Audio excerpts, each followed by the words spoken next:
The day I stopped paying my family's bills, my mother called me worthless. She had no idea those very bills she mentioned were the ones I'd been secretly paying for the past 5 years. My hands trembled as I held the phone, listening to her rant about how I never contributed to the family, how my younger sister Sarah was the real success story. The irony burned in my throat like acid.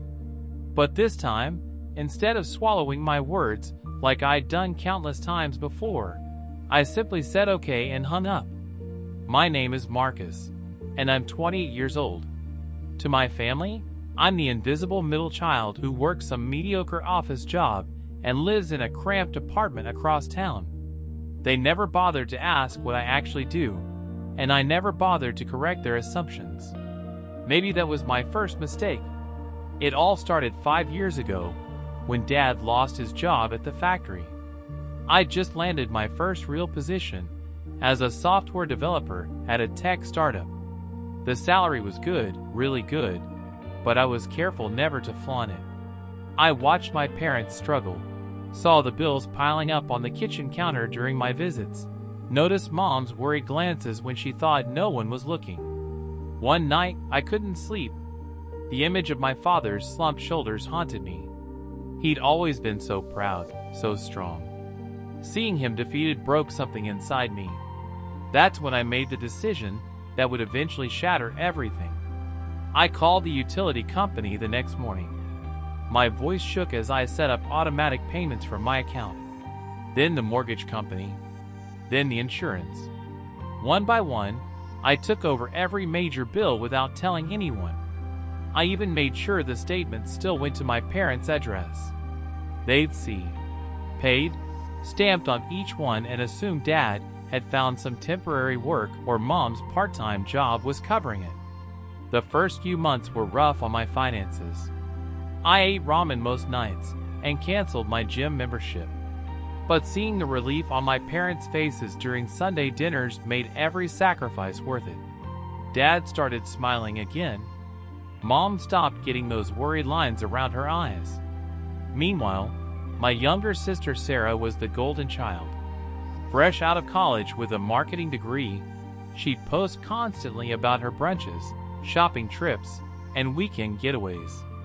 Every family gathering became the Sarah show, with my parents praising her success, her independence, her bright future. I'd sit quietly, knowing my bank account was hemorrhaging money to keep the lights on in the very house where they sang her praises. My older brother James wasn't much better. He'd borrowed $3,000 from our parents for a business venture that failed within months. They never asked for it back. When he needed a new car, Dad co-signed the loan without hesitation. When I mentioned needing new tires once, Dad just shrugged and said I should budget better. The resentment grew slowly, like a tumor I tried to ignore. Every dismissed achievement, every backhanded compliment about my simple lifestyle, every comparison to my siblings, it all piled up. But I kept paying, because that's what you do for family, right? 3 years in, things got complicated. The startup went public, and my stock options made me wealthy. Not just comfortable, wealthy. I could have paid off their entire mortgage, bought them a new car, set them up for retirement. But by then, the pattern was established. I was invisible Marcus, the underachiever. How could I suddenly reveal the truth without making everything weird? So I kept the secret. I moved to a nicer apartment, but never invited them over. I traveled but never posted pictures. I dated but never brought anyone to family dinners. My entire life became compartmentalized, split between who I really was and who they thought I was. The breaking point came last month at Sarah's engagement party. My parents threw her an elaborate celebration at a country club, a venue I knew they couldn't afford because I had seen the invoice accidentally mixed in with their regular bills. $10,000 for one party. During the toasts, Mom stood up, champagne glass in hand, tears in her eyes. She spoke about how proud she was of Sarah, how she'd achieved everything on her own, how she was an inspiration to the family. Then she turned to look at me and James, adding how she hoped we'd follow Sarah's example someday. The room chuckled. Sarah beamed. I excused myself to the bathroom and threw up. That night, I made a decision. I logged into every autopay account and canceled them all, effective immediately. The relief was instant and overwhelming. 5 years of carrying them, and I was finally free. It took exactly 17 days for the first notices to arrive. I know because Mom called me on day 18, her voice shrill with panic. The electricity was about to be shut off. The mortgage was overdue. How could this happen? They'd never missed a payment. I played dumb, suggested maybe it was a banking error. She hung up frustrated, probably to call the bank. The calls increased over the following days. Dad left a voicemail about the water bill. James texted asking if I could lend him money. The first time anyone in my family had ever acknowledged I might have any to lend. The family meeting was called for a Sunday. I arrived to find everyone already there, the dining table covered in overdue bills instead of Mom's usual spread. The house felt different, tenser, like the air before a storm. Dad cleared his throat, explained the situation. Somehow, all their bills had stopped being automatically paid. They contacted the companies, but there was no record of who'd been paying them. The bank couldn't trace the closed account. It was a mystery, but the immediate problem was clear. They were about to lose everything. Sarah immediately started crying about how this would affect her wedding. James muttered about bad timing since he was between jobs again. Mom looked at me with that familiar disappointed expression and asked if I had anything to contribute. That's when she said it. The words that finally shattered my restraint. You never helped this family, Marcus. You just sit there in your little apartment, living your little life, while we struggle. At least Sarah and James try. You're just worthless. The word hung in the air like a physical blow. 5 years of sacrifice, hundreds of thousands of dollars, countless nights of worry about their well-being, all reduced to worthless. I stood up slowly, reached into my jacket pocket, and pulled out a folder I'd been carrying for 2 weeks, waiting for the right moment. Or maybe the wrong one. Inside were 5 years of bank statements, every automatic payment highlighted in yellow. Electric bills, water bills, mortgage payments, insurance premiums, even the payment plan for Mom's surgery 2 years ago. My name was redacted, but the amounts and dates matched perfectly with their own records. I laid them out methodically, covering the entire table. The silence was deafening. Mom's face went white. Dad's hand started shaking. Sarah's mouth fell open. James just stared. Page after page, month after month, year after year. The evidence was undeniable. When I finished, I looked directly at my mother. Those bills you're so worried about? I've been paying them for 5 years. Every single one. While you praised Sarah for her brunches and bailed James out of his failures, I was hemorrhaging money to keep this roof over your heads.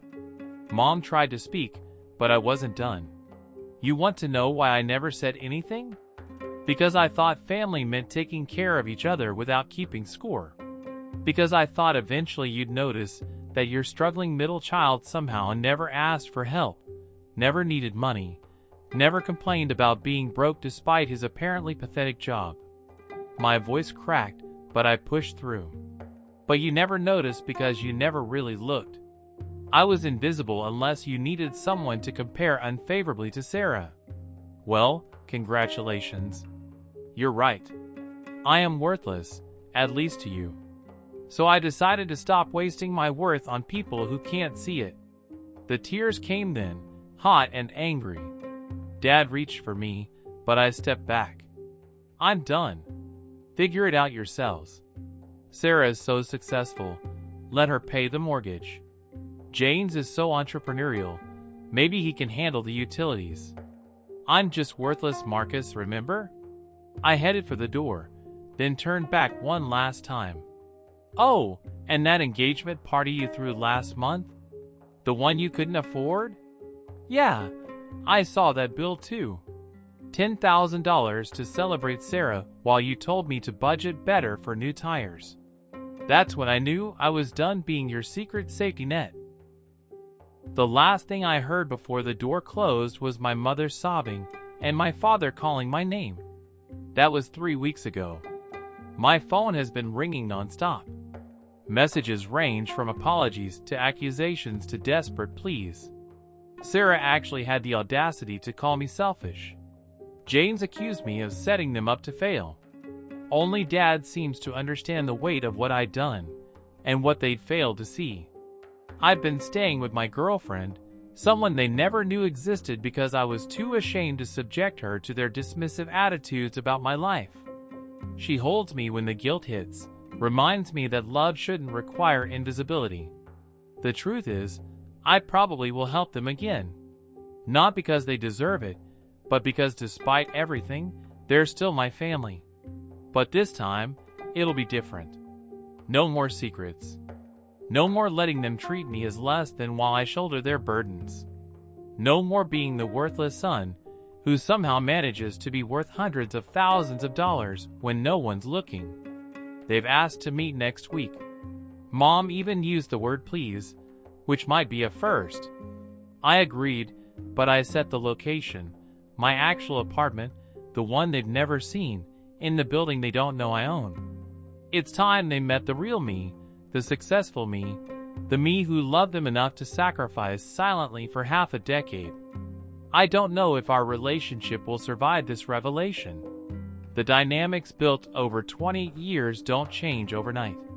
But at least now, if they choose to look at me with disappointment, it won't be because they think I'm worthless. It'll be because they're seeing their own reflection in the mirror I finally held up. My therapist says I should have set boundaries earlier, communicated better, not let the resentment build. She's probably right.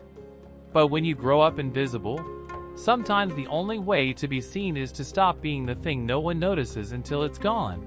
The ground beneath their feet, the walls around them, the roof over their heads. They say money can't buy love.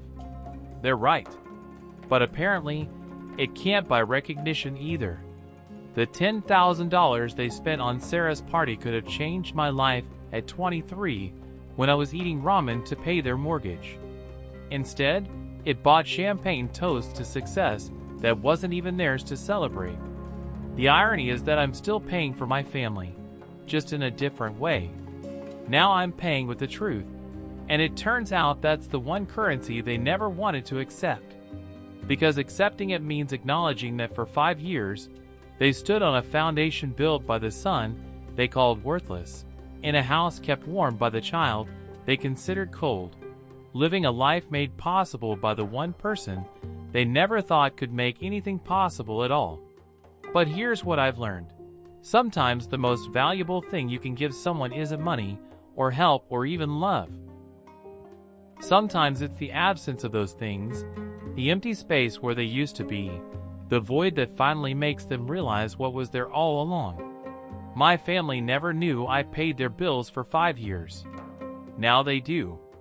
And that knowledge is the one bill I'll never pay for them. The cost of seeing me, really seeing me, for the first time in my life.